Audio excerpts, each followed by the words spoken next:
ఓం నమ శివాయ. కార్తీక పురాణం 3వ అధ్యాయం. కార్తీక మాస స్నాన మహిమ.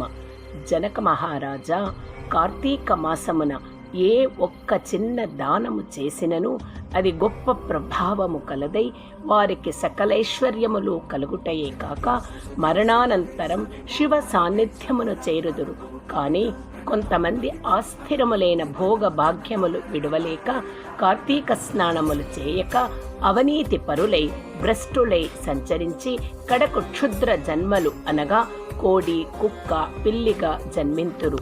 అధమము కార్తీక మాస శుక్ల పౌర్ణమి రోజు అయునను స్నాన దాన జప తపాదులు చేయకపోవట వలన అనేక చండాలాది జన్మలెత్తి కడకు బ్రహ్మ రాక్షసిగా పుట్టెదరు.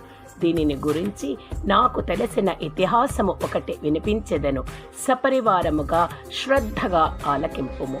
బ్రహ్మ రాక్షసులకు ముక్తి కలుగుట. ఈ భారత ఖండమందలి దక్షిణ ప్రాంతమున ఒకానొక గ్రామములో మహావిద్వాంసుడు, తపశాలి, జ్ఞానశాలి, సత్యవాక్య పరిపాలకుడగు తత్వనిష్ఠుడు అను బ్రాహ్మణుడొకడు ఉండెను.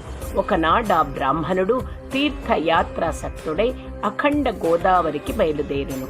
ఆ తీర్థ సమూపమున ఒక మహావట వృక్షంబుపై భయంకర ముఖములతోనూ దీర్ఘకేశములతోనూ బలిష్టంబులైన కూరలతోనూ నల్లని బాణ పొట్టలతోనూ చూచువారికి అతి భయంకర రూపములతో 3 బ్రహ్మ రాక్షసులు నివసించుచు ఆ దారిన పోవు బాటసారులను బెదిరించి వారిని భక్షించుచు ఆ ప్రాంతమంతయు భయకంపితము చేయుచుండిరి.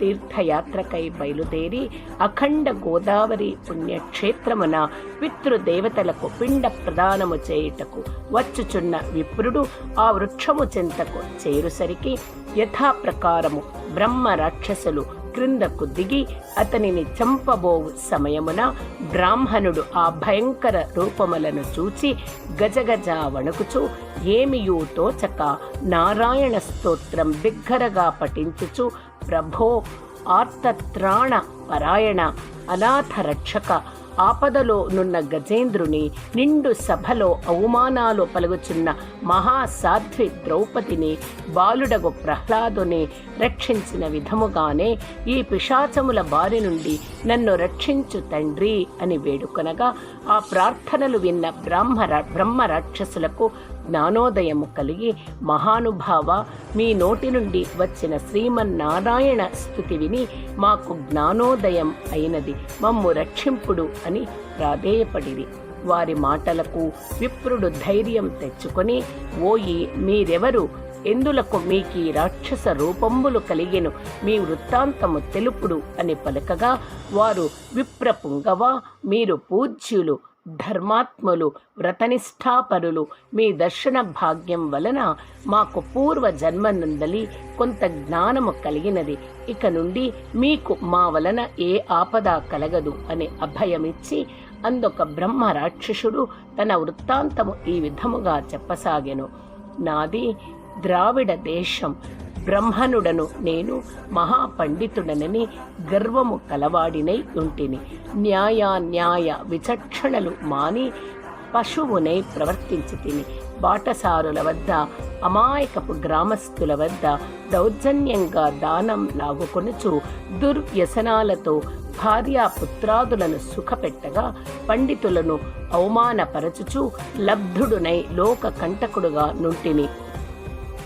అట్లుండగా ఒకానొక పండితుడు కార్తీక మాస వ్రతమును యథావిధిగా నాచరించి భూత తృప్తి కొరకు బ్రాహ్మణ సమారాధన చేయు తలంపుతో పదార్థ సంపాదన నిమిత్తము దగ్గరున్న నగరమునకు బయలుదేరి తిరుగు ప్రయాణములో మా ఇంటికి అతిథిగా వచ్చిన పండితుని నేను దూషించి కొట్టి అతని వద్ద ఉన్న ధనము వస్తువులు తీసుకుని ఇంటి నుండి గెంటివేచి తిని.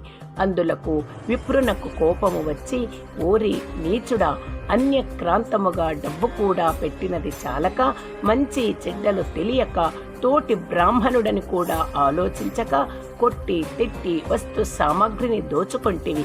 నీవు రాక్షసుడవై నరభక్షకుడవై నిర్మానుష్య ప్రదేశములలో నుందువుగాక అని శపించుటచే నాకీ రాక్షస రూపము కలిగినది.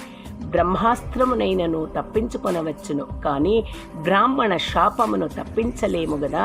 కాన నా అపరాధము క్షమింపుమని వాని ప్రార్థించి తిని. అందులకతడు దయతలచి, ఓయి గోదావరి క్షేత్రమందక వటవృక్షము గలదు, నీవందు నివసించుటచే బ్రాహ్మణుడి వలన పునర్జన్మ నొందుదువుగాక అని వెడలిపోయెను. ఆనాటి నుండి నేనీ రాక్షస స్వరూపమున నరభక్షణము చేయుచుంటిని. కాన ఓ విప్రోత్తమ, నన్ను నా కుటుంబము వారిని రక్షింపమని మొదటి రాక్షసుడు తన వృత్తాంతమును చెప్పెను. ఇక రెండవ రాక్షసుడు, ఓ ద్విజోత్తమ, నేను కూడా పూర్వజన్మలో బ్రాహ్మణుడనే. నేను నీచుల సహవాసము చేసి తల్లిదండ్రులను బాధించి వారికి తిండి పెట్టక మార్చి అన్నమో రామచంద్ర ఎనునటుల చేసి వారి ఎదుటనే నా భార్యా బిడ్డలతో పంచభక్ష పరమాన్నములతో భుజించుచుండెడి వాడను. నేను ఎట్టి దానధర్మములు చేసి ఎరుగను. నా బంధువులను కూడా హింసించి వారి ధనం అపహరించి రాక్షసుని వలె ప్రవర్తించి తిని.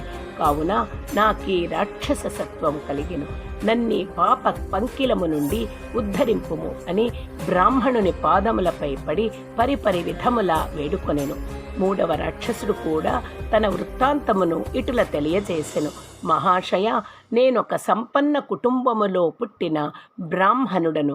నేను విష్ణు ఆలయములో అర్చకునుగా నుంటిని. స్నానమైనను చేయక కట్టుబట్టలతో దేవాలయములో తిరుగుచుండెడి వాడను.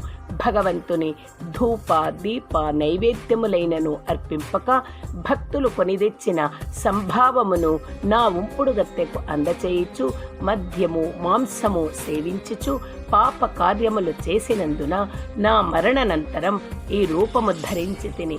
కావున నన్ను కూడా పాప విముక్తిని కావింపుమని ప్రార్థించెను. ఓ జనక మహారాజా, తపోనిష్ఠుడగు ఆ విప్రుడు పిశాచములు దినలపములాలకించి, ఓ బ్రహ్మ రాక్షసులారా, భయపడకుడు. మీరు పూర్వజన్మలో చేసిన ఘోర కృత్యంబుల వల్ల మీకీ రూపములు కలిగెను.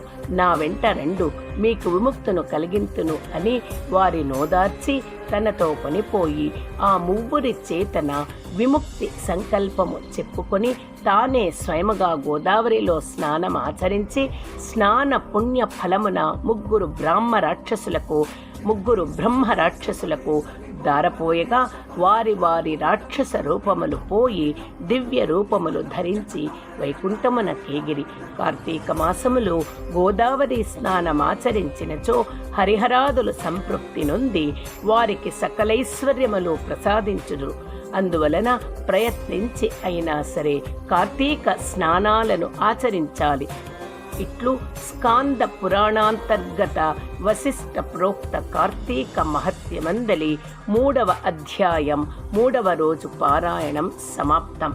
ఓం నమః శివాయ. ఓం నమః శివాయ. ఓం నమః శివాయ.